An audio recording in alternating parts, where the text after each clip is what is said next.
sini kami kan dalam pendidikan guru penggerak itu ditugaskan untuk mewawancarai 3 kepala sekolah tentang pengambilan keputusan.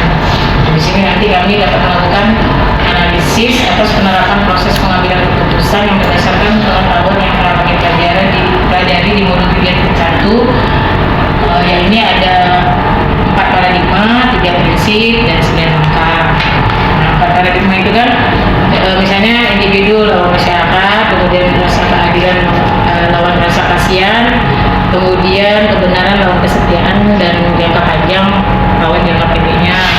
Nah, kalau prinsipnya itu berbasis dari hasil analisis, berbasis dari pengalaman, dan berbasis dari rasa peduli. Nah, jadi ini kan kami kan mewawancarai guru kepala sekolah SD, SMP, SMA. Nah, kebetulan kan saya kan di SMA 2 nih, jadi saya mewawancarai sebagai kepala sekolah. Jadi bisa kita mulai Pak untuk wawancaranya. Oke Bapak, saya kan sekarang Pak ya. Gimana Pak rasanya sekarang? Alhamdulillah, baik saja. Baik ya Pak ya. Ada yang Bapak pikirin sekarang? Pikir pasti ada. Artinya apa yang kita pikirkan itu ya bisa positif, bisa negatif, kan gitu. Semua persoalan itu bisa diselesaikan. Dan hari ini Bapak hasilnya sudah semangat Pak ya, masih semangat Pak ya, walaupun ini udah siang Pak ya. Sini Anda udah makan Pak ya? Udah, alhamdulillah. Baik Pak ya, langsung saja izinkan saya untuk bertanya Pak ya. Bapak ini kan sudah menjadi pemimpin kan udah berapa tahun Pak ya? Udah 8 tahun lebih. 8 tahun lebih Pak ya, jadi kan udah cukup lama juga ya Pak ya, kata orang udah banyak pengalaman Pak selama Bapak menjadi pemimpin ya Pak ya, di 2 sekolah Pak ya? Iya. Nah, di 2 sekolah yang berbeda itu kan Pak, pasti ada kasus-kasus yang merupakan dilema etika atau bujukan moral.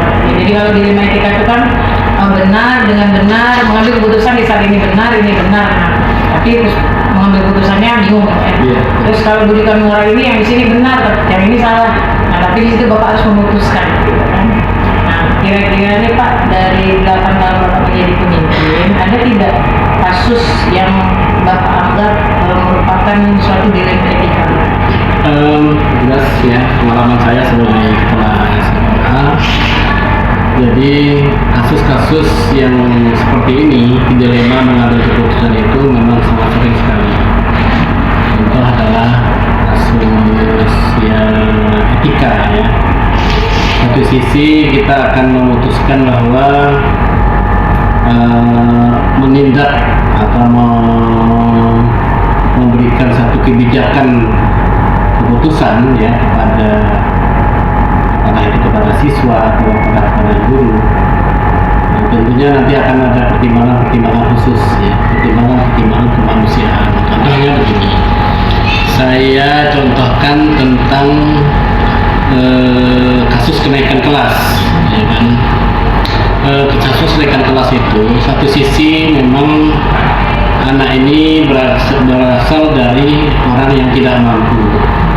Setiap hari dia kerja ya, anak ini kerja, dan kita paham karena dia merasa anak yang tidak mampu, maka mungkin frekuensi belajarnya kurang. Di kelas juga belajarnya ngantuk dan sering tidak masuk sekolah. Itu adalah efek karena dia bekerja akibat dari kemiskinan. Satu sisi kita juga harus menetapkan aturan, ya kan? Jadi aturan yang harus ditetapkan itu ya aturan, tidak memilih pandang bulu siapapun orangnya. Ada sisi lain bahwa sebelum ini berlanjut gitu kasusnya, maka sebenarnya sebelumnya kita mengambil satu keputusan itu, maka kita harus melakukan pembinaan dulu, SOP-nya ada. Pertama adalah tentunya selama pembelajaran dia di sekolah itu kita lihat dulu track recordnya, ya kan? Tentunya SOP yang saya katakan tadi, pertama kalau masalahnya adalah masalah dengan guru, maka dia akan menyelesaikan dengan guru yang bersangkutan. Mungkin ada pertimbangan lain dari pihak gurunya, ya kan? Kalau ini juga tidak diselesaikan oleh pihak guru, nanti mungkin akan naik ke wali kelas, ya, dan lain sebagainya. Jadi nanti wali kelas akan bisa memanggil siswa yang bersangkutan, kemudian kalau sudah dikasih nasihat, kemudian dikasih jalan keluarnya dan lain sebagainya, maka nanti kalau memang sudah tidak bisa lagi tidak mempan juga, nanti maka akan dipanggil orang tuanya, dikasih pengertian orang tuanya yang di rumah, ya kan, bahwa anak ini tolong, anak ini masih remaja, anak ini masih sekolah, boleh silakan dia bekerja untuk kebutuhan sehari-hari, tapi perlu diperhatikan juga karena anak ini masih di bawah umur, maka anak ini harus masa depannya itu adalah belajar, masih panjang, maka dia harus belajar. Maka dari itu anak yang bersangkutan diberikan waktu untuk belajar. Nah, ini fungsi sebagai orang tua yang di rumah mengontrol anaknya seperti itu. Tentunya kita juga tidak bisa mengontrol siswa itu di rumah, ya kan? Karena kita kan guru itu tanggung jawabnya kan hanya di sekolah. Lambat laun nanti itu kita adakan pembinaan seperti itu, ya. Kita adakan pembinaan, maka seandainya ada pengaruh positif, ya alhamdulillah, ya kan, adanya pengertian nanti dari orang tua, dari siswa bahwa masa depan adalah utama, ya kan. Karena bagaimanapun kesuksesan itu tidak mengenal apakah dia orang kaya, apakah orang miskin, tergantung dari perjuangannya, dan itulah hasil yang didapatkannya nantinya. Yang berikutnya adalah kalau memang nanti orang tuanya juga tidak bisa menangani tentang seperti itu, kan, aturan tetap aturan berjalan, ya kan begitu. Karena kalau kita ingin menetapkan atau memutuskan anak yang bersangkutan pas naik ke kelas, tentunya punya kriteria kenaikan kelas, ya kan. Kalau anak itu misalnya bolosnya lebih dari minimal yang sudah ditetapkan, atau kehadiran kita itu minimal 95% dari waktu efektif, maka dia tersandung aturan itu, gitu kan. Aturan itu nanti di rapat akan dibahaskan sudah sejauh mana penanganan dari pihak sekolah terhadap anak tersebut. Kalau memang penanganannya sudah maksimal, ya artinya orang tua juga sudah tahu, ya kan, maka ini adalah keputusan bersama, anak itu akan tetap divonis apakah naik atau tidak naik kelas. Itulah saya katakan tadi, yang penting SOP-nya, aturan itu dijalankan, ya kan. Artinya sudah melalui pemanggilan siswa, pemanggilan orang tua, sudah pernyataan, ya kan, sudah melalui pendampingan dan lain sebagainya. Tapi memang mungkin karena tadi tuntutan, ya kan, ya kita kan tidak juga harus mentang-mentang misalnya orang kaya, orang miskin, ya harinya perlakuannya berbeda. Karena aturan itu kan sama semuanya untuk siapapun, gitu. Kemudian kita juga sangat menyayangkan seandainya anak ini tidak naik kelas. Kita juga tidak menganjurkan dia itu harus pindah sekolah, tidak. Tetap kita akan memfasilitasi dia untuk tetap belajar di sekolah kita. Dan kebanyakan karena mungkin malu, ya kan, anak itu biasanya pindah atau berhenti. Itu pun kita kasih jalan nanti anak yang bersangkutan setidaknya tetap sekolah. Walaupun misalnya anak ini bekerjanya di pagi hari, mungkin dia bisa sekolah di sore hari. Atau kebalikannya, anak ini sekolahnya di sore hari atau malam, anak itu bisa sekolah di pagi hari. Iya, di sore hari. Setidaknya ada paket, ya. Jadi nanti kita diarahkan ke sekolah paket. Ya, nasib orang kita tahu. Ya, jadi tidak ada beda antara paket juga dengan yang reguler biasa. Saya rasa seperti itu jalan-jalannya. Terima kasih. Ya, jadi kalau saya analisis, berarti kasus yang tadi ini sebenarnya tergolong dari dilema etika, ya. Etika, ya, jadi bukan rujukan moral. Karena rujukan moral ini kan kalau misalnya itu benar, tapi sebenarnya di satu sisi dia itu salah, gitu. Jadi ada pelanggaran hukumnya, gitu Pak, ya. Nah, terus kita mengambil keputusan, nah, itu berarti karena rujukan moral, ya. keputusan. Tapi kalau yang tadi ini sebenarnya tidak ada pelanggaran ya. Ini anak ini benar juga kalau memang dia tidak dinaikkan, tapi ada juga dilakukan pembinaan. Ini benar juga. Jadi dia keputusan, makanya ini sebuah dilema etika. Ya. Nah, pertanyaan kedua, Pak, selama ini ya, bagaimana Bapak menjalankan pengambilan keputusan di sekolah, terutama untuk kasus tadi Pak ya, yang mengandung kepentingan sama-sama benar dan nilai kebajikannya. Apa contohnya sebenarnya kalau memang sama-sama benar tapi nilai kebajikan? Ya, ada misalnya nilai kebajikannya dari kejujurannya, keadilannya dalam mengambil keputusan. Nah, ini kan sama-sama benar nih. Jadi anak ini sebenarnya banyak kasus dari presentasi sebenarnya udah tidak masuk gitu kan, tapi kebenarannya dia mungkin bisa dinaikkan jika kalau memang sudah dilakukan pembinaan dia ikut gitu Pak ya, dalam pembinaan dia ada perubahan gitu kan. Nah, jadi dalam mengambil keputusan di sekolah itu dari nilai kebajikan yang seperti apa yang Bapak ambil gitu? Ada Nilai kebajikan. kesepakatan atau kejujuran. Jadi gini, nilai kebajikan itu kita kan dalam proses penanganan itu kan ada surat panggilan-panggilan, ada surat pernyataan yang harus diisi, ada catatan-catatan dari wali kelas, itu kan itu yang sudah kita sepakati bersama. Dalam hal ini kita tidak ada rasa rasa subjektivitas kita harus ini ya, harus dijaga juga, ya kan? Rasa adil. Jadi kita memperlakukan itu jangan mentang-mentang dia tidak mampu lah kita akhirkan memperlakukannya tidak semena-mena juga, tidak seperti itu. Artinya gini, kita melihat dengan dengan kacamata yang jelas gitu, bukan dengan kacamata kuda ya. Kacamata kuda yang jelas bahwa kalau namanya salah ya itu tetap salah. Aturan itu tetap aturan. Cuman sebelum aturan itu bagaimana kita itu mau memberikan suatu toleransi pada saat kita memberikan pembinaan itulah. Tapi kalau sudah itu kita lakukan, insya Allah kita juga tidak akan salah dalam memonis dia. Ya, dari bagaimanapun, yang artinya gini, unsur didikannya adalah dimanapun nanti dia berada, itu dia tetap ada aturan di situ. Jadi tidak mau semena-mena dia juga. Coba kita bayangkan misalnya kalau ada anak sekolah ya, sekolah kayak sekolah reguler seperti ini, dia dibolehkan kadang masuk, boleh tidak, boleh masuk, boleh tidak.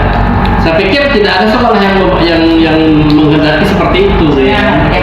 Anak pejabat ini boleh semena-mena misalnya masuknya suka-suka dia misalnya kan, bilang suka-suka dia. Saya tidak ada seperti itu ya kan. Atau kebalikannya anak-anak miskin. Kasihan dia nih kerjaan ini apa-apalah dia nih, walaupun nanti dia misalnya 3 bulan tak masuk untuk dia apa-apa juga tidak boleh seperti itu ya kan. Nah, kita ini kan lembaga pendidikan yang mendidik dia itu disiplin untuk tetap belajar kan gitu. Jadi transparan. Iya, kita mengambil keputusan secara transparan. Iya, betul. Keadilan. Iya, jadi tetap jelas aturannya apa ada gitu. Oke. Jadi langkah-langkah prosedur yang biasa Bapak lakukan sama ini berarti dari kayak yang prosedurnya kita bekerja sama dengan. Ya, jadi semuanya kita ini adalah pendidik ya. Ya, jadi saya katakan lagi alur penanganan itu ada, ya, alur koordinasinya ada. Kalau anak itu bermasalah dengan guru, pertama adalah nangannya adalah guru. Guru mata pelajaran. Nah, jadi kalau nantinya tidak mempan juga, maka nanti dinaikkan ke wali kelasnya. Mungkin wali kelas itu akan memasukkan yang bersangkutan. Kalau memang tidak juga mempan juga, nanti dengan ini dipanggil orang tuanya oleh wali kelas. Tetap orang wali kelasnya masih menangani ini. Jadi wali kelas, kemudian kalau sudah mempan juga dengan surat panggilan, nomor surat pernyataan dan sebagainya, mungkin nanti dipanggil oleh guru BK, ya. Kemudian seterusnya oleh kesiswaan, ya kan. Akhirnya nanti kita akan konferensi kasus. Jadi namanya konferensi kasus, apakah anak ini tetap kita pertahankan? Ya, apakah ada solusi? Jadi kebanyakan biasanya kita analisis adalah kita bersolusi.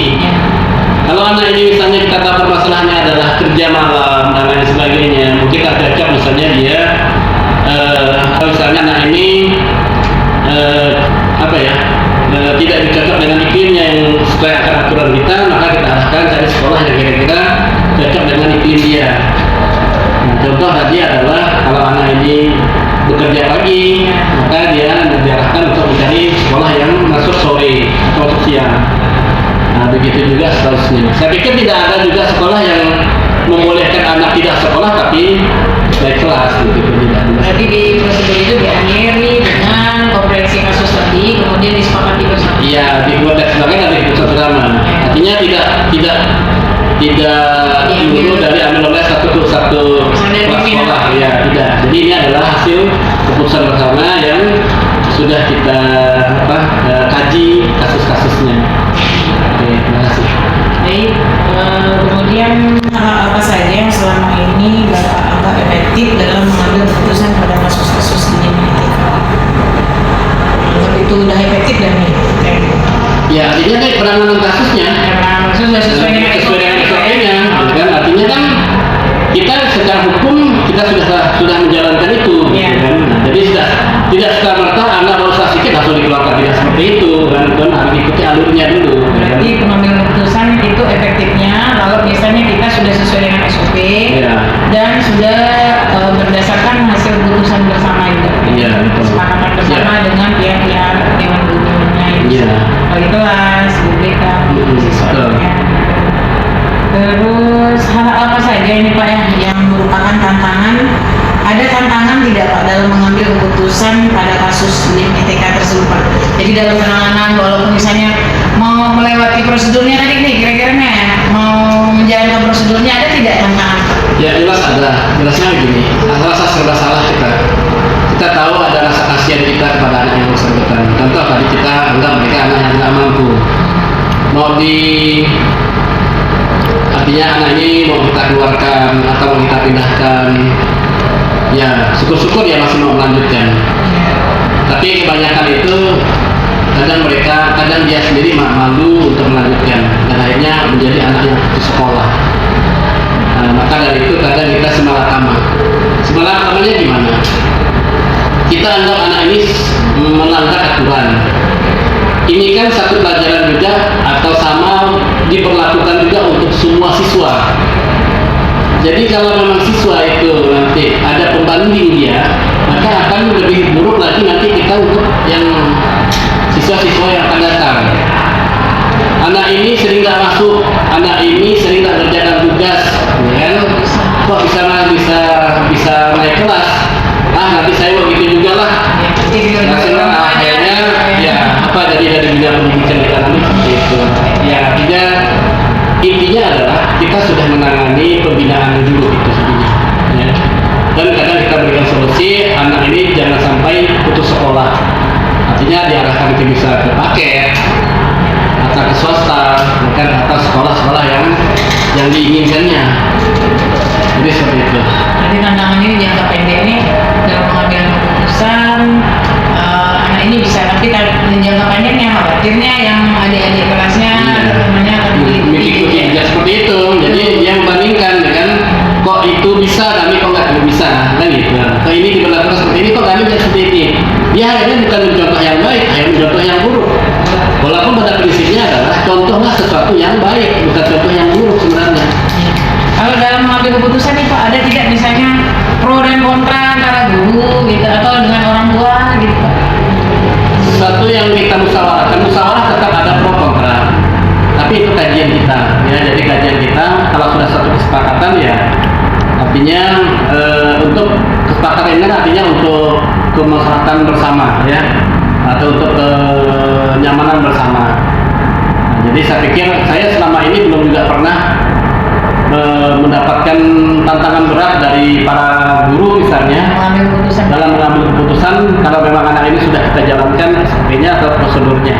Tuntutan dari orang tua gimana? Ya, jadi selama ini juga alhamdulillah belum pernah ada juga tuntutan yang macam-macam dari orang tua karena kita sebelumnya kita orang tua sudah kita panggil. Ya. Artinya kasus-kasusnya sudah kita ceritakan dan kita pada saat kita pemanggilan itu kan artinya praduga tak bersalah.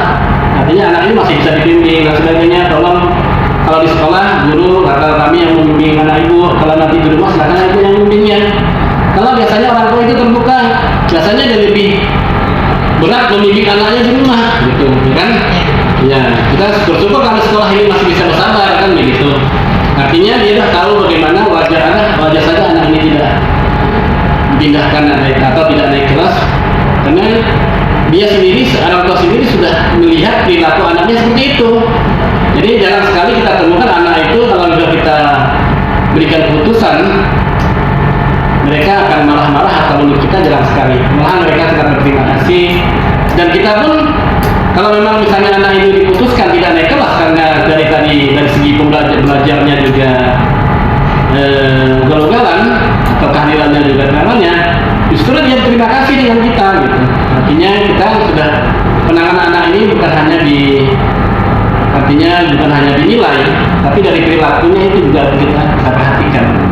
Berarti tantangannya itu sebenarnya belum terlalu berat juga Pak ya, jadi semuanya masih bisa diatasi. Kecuali begini, tanpa kita pemanggilan orang tua, tanpa kita ikuti aturannya, tiba-tiba anak ini kita keluarkan gitu. Berarti tantangan itu terasa ringan karena dijalankan sesuai dengan SOP dan kebersamaan semuanya. Ya, tapi bisa juga terjadi begini, walaupun anak itu sebelumnya belum membuat kasus, tapi begitu berbuat kasus langsung membuat kasus yang besar, kasus kriminal atau kasus pidana, langsung biasanya begitu. Di kasus yang yang masalah kenaikan kelas tadi. Kalau gitu lain cerita lagi, ya lalu langsung bisa kita keluarkan, tidak laku mengikuti SOP gitu kan. Jadi apakah Bapak memiliki tata kelola atau jadwal tertentu dalam sebuah penyelesaian kasus dilema etika ini, ataukah Bapak langsung menyelesaikannya, ataukah Bapak ini memiliki sebuah jadwal atau bentuk dan prosedur seperti apa nih? Tadi mungkin ada tidak misalnya pas ada kasus nih langsung diselesaikan, ya kasus yang ini Pak yang berhubungan dengan yang kita tadi ini, ataukah itu dijadwalkan nanti mungkin pertemuannya kita adakan pertemuan, gitu kan? Ataukah ya tadi yang kayak prosedurnya tadi apakah dijadwalkan atau langsung diselesaikan? Oke, paham. Jadi ini kalau kasus itu menyangkut tentang etika, kalau kasus itu menyangkut tentang moral, itu spontan. Artinya gini, penanganan sudah kita jelaskan tadi, saya katakan tidak serta-merta misalnya begini, anak ini sering bolos, tidak serta-merta harus kepala sekolah dulu gitu, tidak. Jadi saya katakan harus ada garis koordinasi dulu.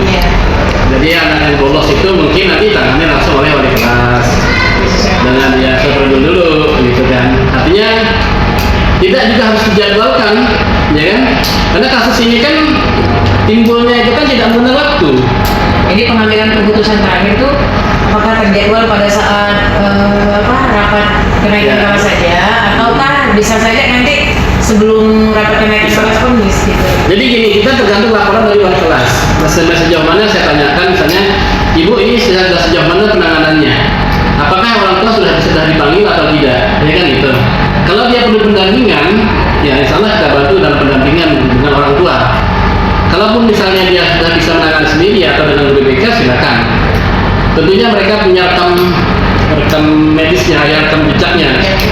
Jadi di situ nanti ada catatan-catatan, ya ketemu orang tanggal sekian, apa yang bicarakannya dan apa yang keputusan yang diambil dan sebagainya. Nah, jadi nanti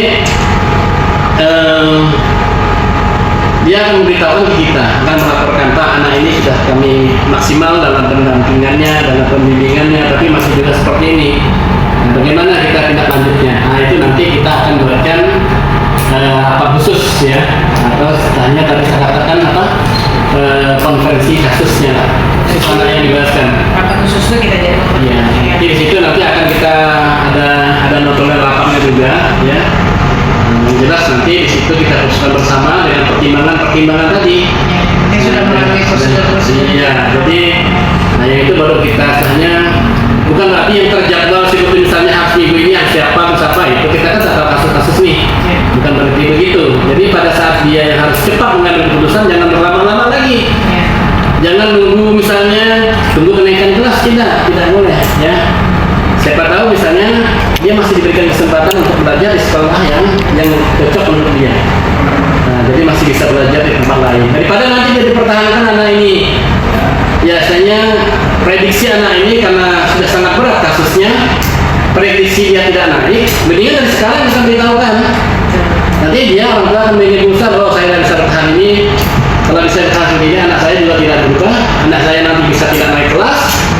Ya, lebih baik saya sekarang mundurkan diri, mungkin ada di sekolah yang dia cocok. Dan itu sering terjadi, saya rasa temui. Artinya anak ini yang pertama dia mungkin belajar di sekolah kita,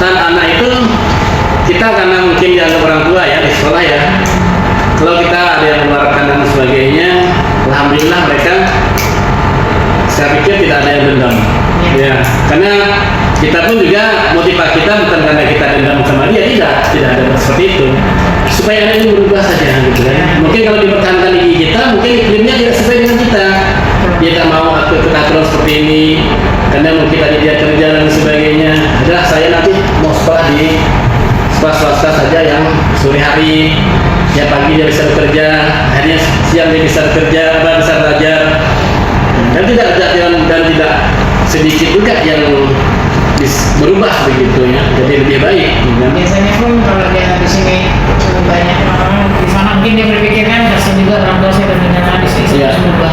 Makanya di sekolah baru terkadang kan dia merasa ya mudah-mudahan suatu perubahan yang terjadi itu atas kesadaran dia sendiri Pak ya. Yang paling penting adalah anak itu harus sekolah.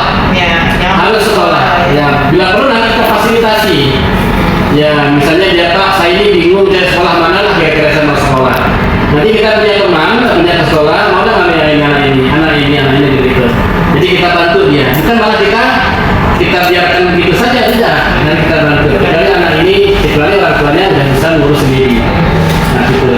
Baik, di sini pertanyaannya, adakah seseorang atau faktor patrol yang selama ini mempermudah atau membantu Bapak dalam mengambil keputusan untuk masuk dalam etika tersebut? Ya, saya katakan tadi yang mempermudah saya mengambil keputusan adalah sudah ada catatan-catatannya, sudah ada SOP-nya, data-datanya sudah lengkap, dan kita ini kan keputusan itu berdasarkan data. Jadi bukan berdasarkan emosi. Ya, jadi seorang guru itu berjiwa itu adalah berjiwa seorang pemimpin ya. Jadi bukan karena emosi atau bukan karena saya dendam, tidak. Jadi saya bukan diktator juga. Jadi kalau saya ngambil sendiri kan itu kan tetap diktator nih. Kalau itu sudah satu keputusan bersama, apapun resikonya kita akan bersama, ya kan? Cuma tadi kita di backup dengan data itu, ya kan? Nah, misalnya nih, ada orang tua datang, tak terima. Ini pengajian ini bu kita adalah pemanggilan dari anaknya oleh wali kelas, misalnya ini dulu mata pelajaran, ini dari wali kelasnya, ini bu bapak pun pernah kami panggil, kasusnya juga sudah tahu, ya kan? Nah ini kita panggil dan sebagainya, serasa anak itu orang tua tidak bisa apa-apa lagi. Ya, dan pun walaupun yang udah kita polisinya masih kita bantu, masih kita permudah, kira-kira nah ibu ini bu mungkin dia tidak cocok di sekolah kita. Ya, sebaiknya memang ibu mungkin dari sekolah lain yang kira-kira lebih cocok untuk dia. Kenapa bisa kita permudah dia, ya kan? Kita uruskan administrasinya dan lain sebagainya. Mengapa? Karena anaknya harus sekolah, intinya gitu. Intinya kita nggak mau dia sampai putus sekolah ya. Berarti yang membantu Bapak dalam mengambil keputusan saat ini yaitu dari data-data dari guru. Ya, peran kawan-kawan tadi itu yang sudah sesuai dengan tupoksi masing-masing. Ya. Nah, pertanyaan tadi nih Pak. Jadi dari semua yang Bapak sampaikan tadi, kira-kira pembelajaran apa yang dapat Bapak petik dalam mengambil keputusan? Jadi yang pertama adalah kami bukan artinya bersifat diktator. Ya. Mentang-mentang saya ke kelas sekolah, saya semena-mena dalam mengambil keputusan tidak. Karena kita ini adalah kepala sekolah itu adalah bermitra. Sebenarnya kepala sekolah ini bukan pimpinan, ya sebenarnya bermitra saja dengan guru-guru. Kita tidak bisa bekerja sendiri, ya kan? Yang kedua adalah kalau penanganan ini kita senantiasa melakukan praduga dan salah. Artinya supaya anak ini juga dinilai kemanusiaannya. Mengapa anak ini tidak belajar, anak ini karena ternyata dia sempat belajar karena dia itu bekerja, ya kan? Tinggal kita bermain perasaan saja lah secara manusiawi. Kalau memang nanti itu guru-guru yang bersangkutan bahwa anak ini punya etika bagus, cuman masalah dia tak sempat mengerjakan tugas, kita beri kabar itu, kita berikan waktu khusus, ya kan? Nah, jadi seperti itu.